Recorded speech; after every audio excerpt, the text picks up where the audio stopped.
Hello दोस्तों, आपका फिर से स्वागत है हमारे नई वीडियो में। आज मैं वापस लेके आ चुका हूँ एक नई क्वारा की हॉरर स्टोरी। मैंने पहले भी बहुत सारी वीडियोस क्वारा के ऊपर बना रखी हैं, तो आप उन्हें भी जाके देख सकते हैं, लेकिन वो आप इस वीडियो के बाद देखना। इस वीडियो में मैं आपको कुछ हॉरर स्टोरीज के बारे में बताऊंगा और ये स्टोरीज काफी इंटरेस्टिंग होने वाली है, इसलिए आप इस वीडियो को एंड तक जरूर देखना। लेकिन इससे पहले अगर आप भी हमारे चैनल पर पहली बार आए हैं तो आप इस वीडियो को लाइक कर दीजिए और मन करे तो चैनल को सब्सक्राइब भी कर देना। तो चलिए शुरू करते हैं। लेकिन इससे पहले आप में से बहुत सारे लोगों को क्वारा वेबसाइट के बारे में नहीं पता होगा। दरअसल क्वारा एक वेबसाइट है जिसमें लोग क्वेश्चन आंसर्स पूछते हैं, मतलब कुछ लोग क्वेश्चन पूछते हैं, कुछ लोग उसका आंसर देते हैं। आई होप आपको इस वेबसाइट के बारे में थोड़ा आइडिया हो गया होगा। तो चलिए शुरू करते हैं।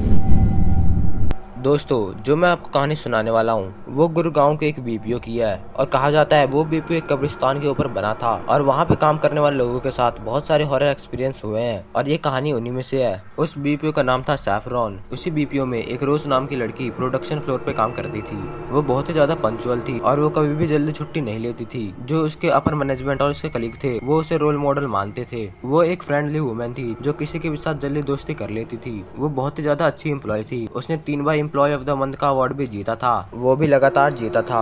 लेकिन एक दिन बहुत ही ज्यादा अजीब चीज हुई। उस दिन शिफ्ट के एंड में रोज को एक इनबाउंड कॉल रिसीव हुई। उसने वो कॉल उठाई ये जानते हुए कि उसके कलीग सब घर जा रहे हैं। ज्यादातर इनबाउंड कॉल्स 5 मिनट तक लंबी होती है, लेकिन ये कॉल 45 मिनट तक चली थी। उसके जो सुपीरियर थे वो भी थोड़े शॉक थे कि इतनी लंबी कॉल कैसे चल रही है। फिर उन्होंने उस कॉल में ऐड होने का फैसला किया, ये श्योर करने के लिए कि रोज से कोई सपोर्ट की तो जरूरत नहीं है क्लाइंट को हेल्प करने के लिए। पर उन्होंने जो सुना उससे वो चौंक गए। वो बहुत सरप्राइज हुए ये जानकर कि उस कॉल पे कोई भी नहीं बोल रहा था। मतलब जो रोज थी वो इतनी देर से किसी से बात कर रही थी जो इस तरफ से कुछ बोल ही नहीं रहा था। जब कॉल खत्म हुई तो रोज थोड़ी अलग लग रही थी। जैसे उसका पहला फ्रेंडली स्वभाव था वो थोड़ा अलग लग रहा था, लेकिन उससे किसी ने कुछ नहीं कहा क्योंकि वो बेस्ट एम्प्लॉय थी। वैसे वो जब भी छुट्टी करती थी तो पहले इन्फॉर्म कर देती थी, लेकिन अगले दिन बिना इन्फॉर्म किए ही वो ऑफिस में नहीं आई। पर इसे ज्यादा सीरियसली नहीं लिया गया क्योंकि ये पहली बार ही था जब उसने बिना बताए छुट्टी ली थी। पर चीजें थोड़ी सीरियस हो गई जब वो अगले दिन भी नहीं आई और यही चीज जारी रही। फिर एचआर था, उसने डिसाइड किया उसे कांटेक्ट करने के लिए कि जानने के लिए कि सब कुछ सही है या नहीं।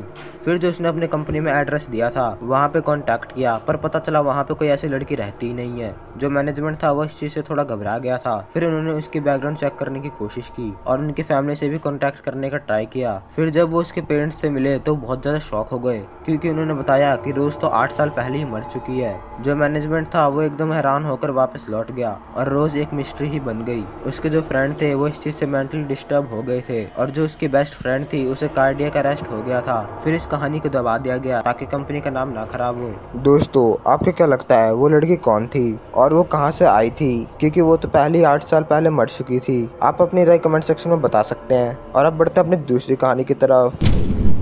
मेरे एक बहुत अच्छे दोस्त ने अपने 22वें जन्मदिन के बाद किसी पुरानी बीमारी के कारण अपनी मां को खो दिया। क्योंकि वो अपने घर में इकलौता बच्चा था इसलिए उसे अपने माता पिता से बहुत ज्यादा प्यार मिला था और वो भी अपनी मां को बहुत ज्यादा प्यार करता था। और जब उसकी मां हॉस्पिटल में थी तो उसके चेहरे पर डिप्रेशन साफ साफ दिखता था। जब वो गुजर गई तो उसका बिहेवियर बहुत ज्यादा चेंज हो गया। वो हमेशा किसी से भी बातचीत करने से बचता था और बात करते समय हकलाता था। एक हफ्ते बाद वो हमसे मिला भी नहीं। फिर लगभग 1 महीने बाद हम मूवी देख के आ रहे थे तो हमने उसे उसके बालकनी में एक अजीब पोजीशन में देखा। वो कुछ ऐसा था कि वो अपनी बालकनी की ग्रिल्स पर चढ़ रहा था जैसे स्पाइडरमैन दीवार पर चढ़ता है, और उसे देख के हम काफी सरप्राइज थे। फिर हमने उसको देखकर हाथ हिलाया लेकिन उसने कोई रिस्पॉन्ड नहीं किया। उसको देखकर हम और थोड़े कंफ्यूज हो गए। फिर अगले दिन हमारे 2 दोस्तों ने उसे वापस उसी सेम पोजीशन में देखा और वो हमारे पॉइंट का डिस्कशन ग्रुप में बन चुका था। ये जानने के लिए कि ये सब क्या हो रहा है हमने सोचा कि हम उससे कल मिलेंगे और उसने अगले दिन ऐसे बात किया जैसे सब कुछ ठीक हो, लेकिन उसकी आंखें कुछ ठीक नहीं लग रही थी। उसकी आंखों के पास डार्क सर्कल्स बन गए थे। हमने उसके पापा से उसके बिहेवियर के बारे में पूछा। पहले तो उसके पापा को कुछ भी अजीब नहीं लगा। फिर जब हमने उन्हें समझाया फिर उनके मन में एक आइडिया आया कि वो उस पर नजर रखेंगे। उन्होंने हमें उनके बेटे के साथ 1 हफ्ते के लिए रहने के लिए बोला और हम मान भी गए, जो कि मेरी अब तक की सबसे बड़ी गलती थी। फिर हमने देखा कि इस बार हमारा दोस्त ग्रिल पर नहीं चढ़ रहा है बल्कि वो अलमारी पर चढ़ गया है और खुद से ही बैठकर बातें कर रहा है और ऐसा लग रहा है जैसे वो अपनी बचपन की बातें शेयर कर रहा है और वो ये सब आंखें खोल के कर रहा है, मतलब वो नींद में भी नहीं है। फिर हम जोर से उसके पापा के पास भागे और उसे देखने के लिए एक डॉक्टर को बुलाया। फिर जब हमने उसे नीचे उतारा और डॉक्टर ने पूछा कि वो क्या कर रहा है तो उसके जवाब ने हमारे पैंट में टॉयलेट करवा दिया था। उसने कहा कि वो ग्रिल या अलमारी पर नहीं चढ़ेगा अगर उसकी मम्मी उसे वहाँ पे मिलने नहीं आएगी। आई होप दोस्तों आपको ये दोनों स्टोरीज इंटरेस्टिंग लगी होगी। अगर आपको ऐसी वीडियो आगे देखनी है तो आप मुझे कमेंट सेक्शन में बता सकते हैं, मैं आपके लिए ऐसी वीडियो आगे बनाऊंगा। और अब जाके आप मेरी पुरानी वीडियोस देख सकते हैं, उनमें भी मैंने काफी इंटरेस्टिंग स्टोरीज बना रखी है। तो चलो मिलते हैं किसी अगली वीडियो में, तब तक के लिए अपना ध्यान रखें। लेकिन हाँ, चैनल को सब्सक्राइब करना मत भूल जाना, तभी तो आपको आगे की स्टोरीज के बारे में पता लगेगा। और वीडियो को लाइक भी कर देना और अपने दोस्तों के साथ भी शेयर कर देना। तो चलिए मिलते हैं किसी अगली वीडियो में।